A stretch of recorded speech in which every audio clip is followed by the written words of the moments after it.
Parlamentario del Partido de la Revolución Democrática en la Asamblea Constituyente de la Ciudad de México, ha hecho entrega de un amicus curiae, que es una herramienta que prevé el derecho internacional de los derechos humanos para defender todos los aspectos que tienen que ver con la progresividad de los derechos en la Ciudad de México.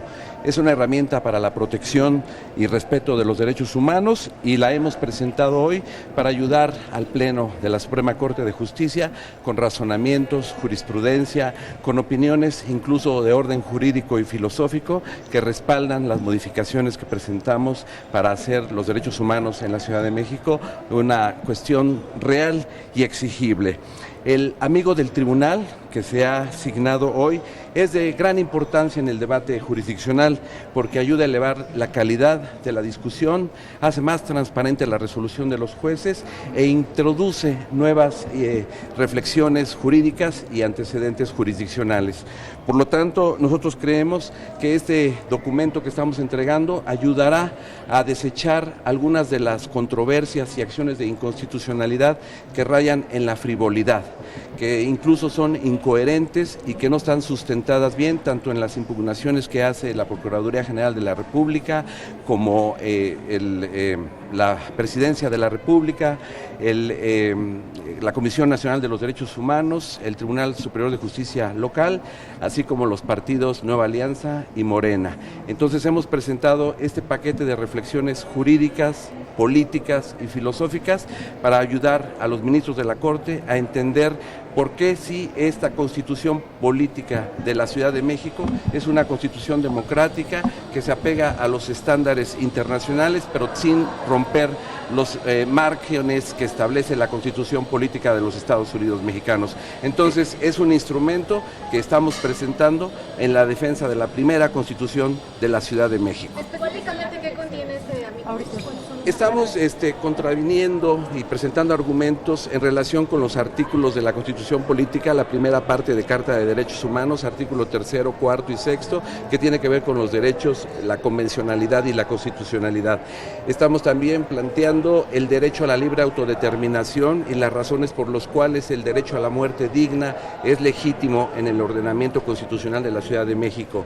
Estamos argumentando por qué es importante democratizar al Poder Judicial, que el Consejo Judicial Ciudadano pueda nombrar a los ministros del Tribunal Superior de Justicia y pueda exigir también una independencia del Consejo de la Judicatura. Estamos defendiendo la no privatización del agua, la prohibición a su comercialización y mantenerlo como un bien público. Estamos garantizando los derechos sexuales y reproductivos de las mujeres y los matrimonios igualitarios. Estamos planteando la necesidad de que se garantice el derecho más alto a la salud a través del uso terapéutico de la cannabis. Y así como esos muchos otros temas que estamos contraviniendo con argumentos jurídicos y estamos convencidos que la Suprema Corte de Justicia de la Nación nos dará la razón. Creo que este instrumento es muy importante y invitamos a todos aquellos que han promovido acciones de inconstitucionalidad y controversias a que por favor las retiren, porque de otra manera también podremos recurrir a los organismos internacionales como la Corte Interamericana de Derechos Humanos para defender los puntos que tienen que ver con los derechos humanos en la Constitución Política de la Ciudad de México. Hoy la Corte decide si reconoce al constituyente como legítimo interlocutor en la defensa del constituyente. ¿Qué visión tienen de esto? ¿Qué esperan de la Corte? Bueno, es un reconocimiento parcial, nos dan legitimidad en materia de controversias constitucionales, no así en materia de acciones de inconstitucionalidad. Ustedes saben que las impugnaciones más fuertes por parte de la Procuraduría General de la República están en la parte relativa a la Carta de Derechos. Son acciones de inconstitucionalidad, pero vamos a seguir pugnando porque se combatan las injusticias y se garanticen los derechos humanos de todos los habitantes de la ciudad. ¿En qué circunstancia acudirían a la Comisión Interamericana de Derechos Humanos? Es decir, ¿bajo qué circunstancias sería que ustedes irían a un organismo internacional si la Corte no resuelve favorablemente? Nosotros vamos a usar todos los instrumentos que nos da la legalidad, la institucionalidad para defender la Constitución de la Ciudad de México. Y eso es lo que venimos a hacer hoy con este recurso de amigos de la Corte, a defender nuestra Constitución, lo que hicimos con relación a las impugnaciones que interpuso la PGR, la Comisión Nacional de Derechos Humanos y Morena, entre otras. porque hay cosas que incluso me parece insultan y agravian nuestro trabajo. Nos quieren tratar como menores de edad al constituyente y a la Ciudad de México. ¿Por qué lo digo? Porque en los argumentos, por ejemplo, de la PGR, dicen que la Constitución de la Ciudad de México es incongruente con la conformación y la constitución física, social de la Ciudad de México. ¿Qué es eso? ¿Quién sabe? O sea, es un absurdo, pero así dice la PGR, dice que la Constitución es ideológica y sin lugar a dudas hubo un gran debate ideológico en el constituyente. Hay muchos filósofos que definen qué es la ideología. No sé cuál sea el concepto de ideología del procurador y sus asesores, pero lo central es que la Constitución fue aprobada con base a lo que el 122 estableció, los transitorios y el procedimiento de la mayoría calificada. Y eso es lo que le da legitimidad y legalidad a lo que resolvió el constituyente, más allá del concepto de ideología que pueda tener el abogado que le redactó el recurso al procurador. Nos cuestionan el que pueda haber control de constitucionalidad y convencionalidad por parte de las instituciones locales. Estamos diciendo con claridad que no estamos afectando a la esfera federal. Esto es para el ámbito de la Constitución local y lo que ésta establece, y eso justifica que haya un tribunal, una sala constitucional y existan los mecanismos de control de constitucionalidad. Hay absurdos como el que cuestionan el tema de que hayamos establecido el derecho humano a la ciencia y a la tecnología y que tengamos un programa y un presupuesto designado en la Constitución a ciencia y tecnología. Dicen que no teníamos facultades para eso, que eso es del ámbito federal.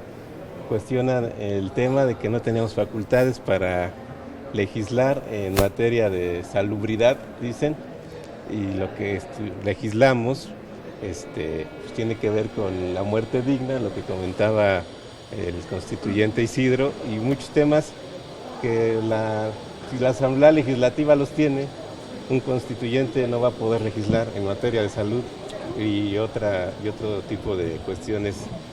El absurdo de la poligamia que establece la PGR, que lo que estamos haciendo es ratificar lo que la Corte ya resolvió al establecer que es válido el matrimonio igualitario e incluso ha revocado legislaciones estatales que van contrarias a este principio. El tema de la Comisión Nacional de Derechos Humanos, que no entiende qué es la accesibilidad y el diseño universal, y eso es grave siendo una Comisión de Derechos Humanos, y si algo tiene esta Constitución, es una visión donde el tema de las personas con discapacidad es transversal y no puede venir la Comisión a cuestionar este tema. Y el tema de Morena con relación a la integración del Congreso local de la Ciudad de México, porque tampoco entienden que la propuesta que aprobó el constituyente es una propuesta mucho más democrática que la composición que tendría cualquier Congreso, que no vulnera el principio de representación proporcional, sino al contrario lo expresa claramente, y que no entienden de este tema. Sé que no son todos. Tuve la oportunidad de estar en la Facultad de Derecho hace unas semanas con Jaime Cárdenas. Él no acompaña esa visión de Morena, porque creo que él sí entiende de qué se trata cuando estamos hablando de que haya una representación paritaria entre mayoría relativa y representación proporcional en el Congreso, que además pues, es un tema que se va a tener que resolver ya, porque tiene impacto directo en lo que tiene que resolver la Asamblea Legislativa en materia electoral. ¿Se soporta la argumentación de la defensa del gobierno de la ciudad o de la Asamblea Legislativa, o es un trabajo exclusivo del PRD en la argumentación para la amicus curiae? Bueno, este es un recurso que metemos como PRD, pero obviamente vamos a coincidir porque tenemos una visión común en los argumentos y en el trabajo que hicimos en el constituyente. Nosotros asumimos en el constituyente defender el proyecto que presentó el jefe de gobierno, porque lo compartimos, ampliarlo, mejorarlo en algunos temas, y por tanto pues los argumentos seguramente son muy parecidos, pero esto es un instrumento que usamos constituyentes del grupo parlamentario del PRD. Senadora, este es el último recurso, senadora, que pueden utilizar para tratar de incidir en la decisión de los ministros, porque si bien es cierto se les rechaza el reconocerles como parte actuante en esta defensa, pues, francamente están llamando a los ministros a que les hagan caso por amigos. Hay 4 recursos de lo que se llama reconsideración que se metieron a la Suprema Corte de Justicia de la Nación. Uno por el senador Alejandro Encinas en su carácter de presidente y a nombre de la mesa directiva de la Asamblea Constituyente, y 3 que interpone, 3 para intervenir en los 3 de la Asamblea Legislativa para intervenir en los procesos de controversias.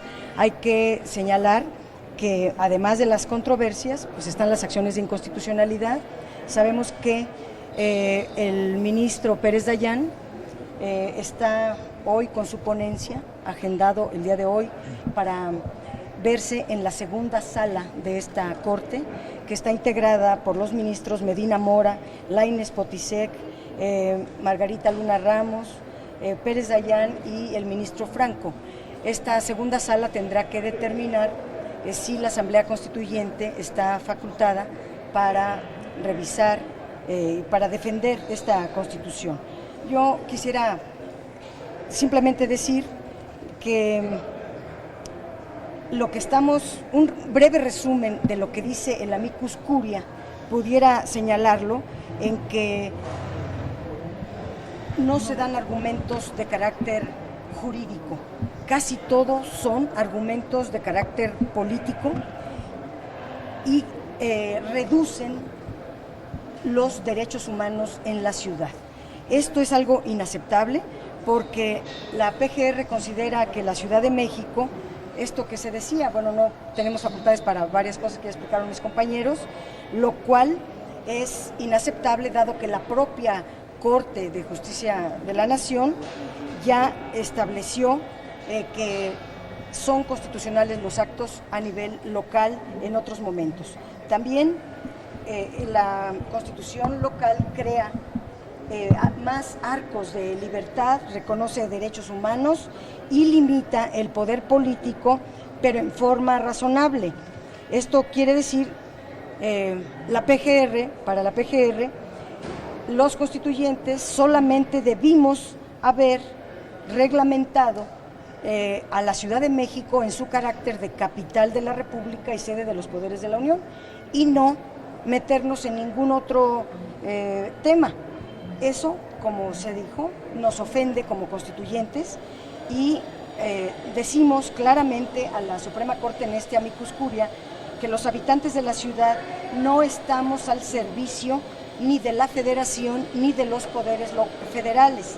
Al contrario, es la Federación y los poderes de la Unión que están al servicio de todas las personas desde cada ámbito de su competencia.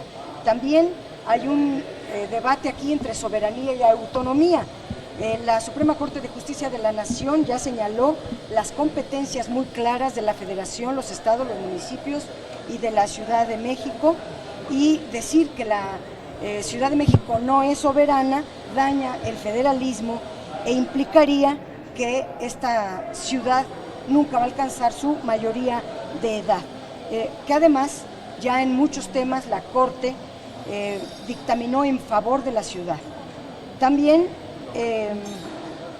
cuestiona la PGR que tengamos autonomía para dirimir los derechos de los habitantes de la Ciudad de México, que porque son muchos o algunos de carácter federal. Los derechos humanos son derechos humanos, son todos. Todas las personas tenemos todos los derechos humanos. Aquí en esta Constitución de la Ciudad de México pusimos tantos derechos como el debate arrojó. Y no es que falten o sobren, sino que todas las personas tenemos todos los derechos. Y decir que tenemos que quitar derechos, yo pregunto, le estamos preguntando aquí, reconocer todos los derechos humanos, vulnera los derechos humanos, porque a esa conclusión llega la PGR. Es absurdo realmente el documento, los documentos que hemos leído. Nosotros decimos no nos excedimos nunca en nuestro ámbito de facultades, fuimos muy cuidadosos de respetar cada ámbito de los poderes. Termino diciendo, dos temas muy importantes, que la Carta Magna, la Constitución Política de los Estados Unidos Mexicanos, contiene derechos, pero en materia de el derecho como ciencia, no se concibe a la Constitución como un techo, sino como un piso de derechos. Todas las constituciones locales podemos poner o quitar derechos de los que se establecen en la Constitución Federal. Decir que solo podemos poner los que ya tiene la Constitución Federal significa que entonces tenemos que anular todas las constituciones locales, lo cual resulta verdaderamente absurdo, dicho del abogado de la nación. Por otro lado, cuestionan la democracia directa que pusimos en la Constitución de la Ciudad de México. Nosotros pusimos la democracia directa y la democracia participativa como dos modelos, todos para cerrar la brecha entre poder público y ciudadanía. Y no debería de existir ningún impedimento para que prospere la voluntad ciudadana aquí en la ciudad, ya sea por la vía directa, con las reglas que se pusieron en la Constitución, o por la vía de la democracia participativa, que también está colocada aquí. Es decir, hemos leído con mucho cuidado todos los documentos y carecen de razón. Y estamos aquí para decirle a la Corte que no lea la Constitución de la Ciudad de México con patrones arcaicos propios del siglo XIX, porque esta Constitución es progresista, es para el siglo XXI y es de avanzada. No quieran encajonar a la Ciudad de México en parámetros que ya no son vigentes en México. Pues hasta ahí. ¿Por qué en controversia sí les dan participación y acciones? ¿No? Pareciera que fue un problema de origen en cómo se metió el recurso. ¿Se puede subsanar eso? Pues ahora se está discutiendo, ¿verdad? Esperemos que los ministros tomen una definición que permita que tengamos en los dos ámbitos, ¿no? El de las controversias constitucionales y las acciones de inconstitucionalidad. Pero eso lo están discutiendo Así es. Lo de las controversias, sí, así es. ¿Y cuál sería el camino para que pudieran ustedes tener voz y voto en las dos? Bueno, este amicus curiae es un instrumento, como decimos, del derecho internacional de los derechos humanos que permite abrir el debate. Entonces nos estamos constituyendo como parte interesada en favor de la primera Constitución Política de la Ciudad de México, y además resaltar que tenemos mucha confianza en que nuestro máximo órgano jurisdiccional respetará lo que decidió en grandes debates el poder constituyente que dio vida a esta primera Constitución Política de la Ciudad de México. Pero el amicus curiae no es vinculante, es decir, los ministros no tienen la obligación de incorporarlo o no. ¿Cuál es la confianza que ustedes tienen ahí cuando los ministros tampoco han resuelto sobre esta petición de audiencias públicas? Los ministros son soberanos en una cosa o en la otra. Aquí hay un recurso de reclamación o de reconsideración para que los 100 constituyentes tengamos el derecho de defender solo las controversias. Yo me lamento de eso, se debió haber interpuesto pues también para las acciones de inconstitucionalidad, que son las más peligrosas y son las que tienen un contenido más agresivo y la que nos ofende radicalmente. Pero por eso estamos aquí con nuestro amicus curiae, para decirle a la Corte hay muchos argumentos y los argumentos que dimos fueron plurales, votados por una amplísima mayoría. Muchos conceptos que están impugnados fueron votados por unanimidad y no fueron cuestionados por nadie. Entonces, que lo hagan la PGR o el Tribunal o la Corte, la Comisión Nacional de los Derechos Humanos, nos parece verdaderamente grave. ¿Cuántos constituyentes firmaron este año? El grupo parlamentario del PRD en la Asamblea Constituyente. ¿Solamente? Sí, no porque los demás grupos no quieran, pero decidimos hacerlo nosotros hoy porque hoy está enlistado justamente la ponencia de las 4 resoluciones del ministro Pérez Dayán. Él responde a las 4 solicitudes, extiende su ponencia y hoy se va a resolver. Pero solamente es en torno a controversias. Nosotros venimos a decir, el amicus curiae incluye todo, también las acciones de inconstitucionalidad. Gracias. A ver, ¿tienen una foto de todos los constituyentes?